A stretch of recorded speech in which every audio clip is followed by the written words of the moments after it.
Okay, got my jacket on. Let's pull out the MSR Whisperlite. So we need a fuel. Need a cup to put our coffee in later. Got a windscreen. I'll go over that in a little bit.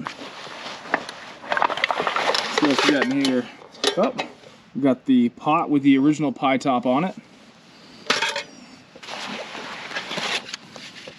Another windscreen. Let's see. Where's the meat and potatoes of the stove? It's down here somewhere. There's the pump. And then last, certainly not least, probably the most important, the actual stove itself. So let's put it all together. So first thing you want to do is get your fuel bottle. Let's get that top off of there. Screw cap, we'll set that aside. So once you get that top off, what we're going to do is we're going to take our pump and we're going to get that in our fuel canister. Make sure it gets white tube in first and then bend it to get this 90-degree elbow into your fuel canister. Just like that. Perfect. Set that aside for just a second. Let's get our stove out. I'll try to keep mine tidy. And of course it's got these legs. Take those and bend them around. Get those in place. You notice they got these little grooves right here that the feet or the legs stand in. Next thing you want to do is we're going to insert this into our fuel pump right here. It only goes in one way, so you really can't mess it up. But you want to make sure to get a little bit of saliva on here just as a lubrication before you put it in. So let's do that. That was kind of gross. Sorry I had to see that. And then, like I said, you want to insert, it only goes in one way. And this key is going to come around the back side and then lock it in place, just like that. Let's give this a few pumps, probably 30 to 40. Let's see, that was probably about 40. Next thing I want to do is talk about the heat shields. Let's get our heat shields out. These slide right under. Like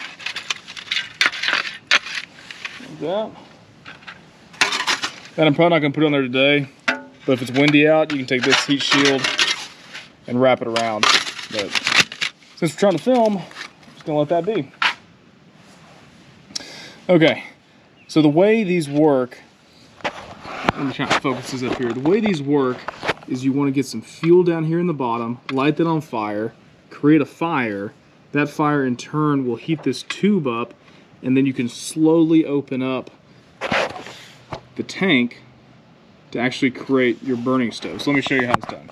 So you want to open this up, and then we're going to allow fuel to seep into that bottom cup. You can hear it, you can see it. Perfect. So let's come back over here and we'll shut this off. Okay. Lighter. Pretty flammable. There we go. All right, let's open it up a little bit. Now it's dying down.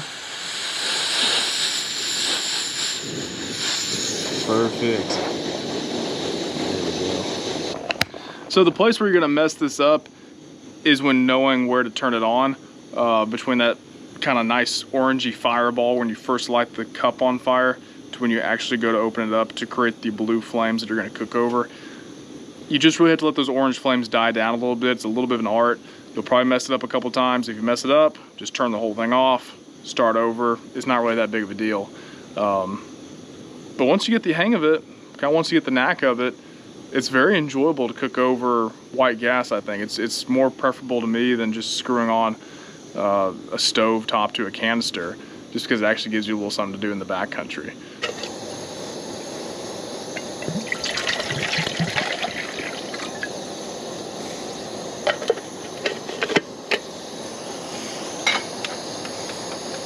This is actually the original pie top you're looking at.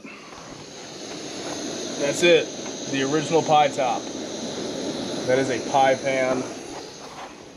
That is a pie pan top that I put over my backpacking pot because the other top was too heavy. I didn't like it.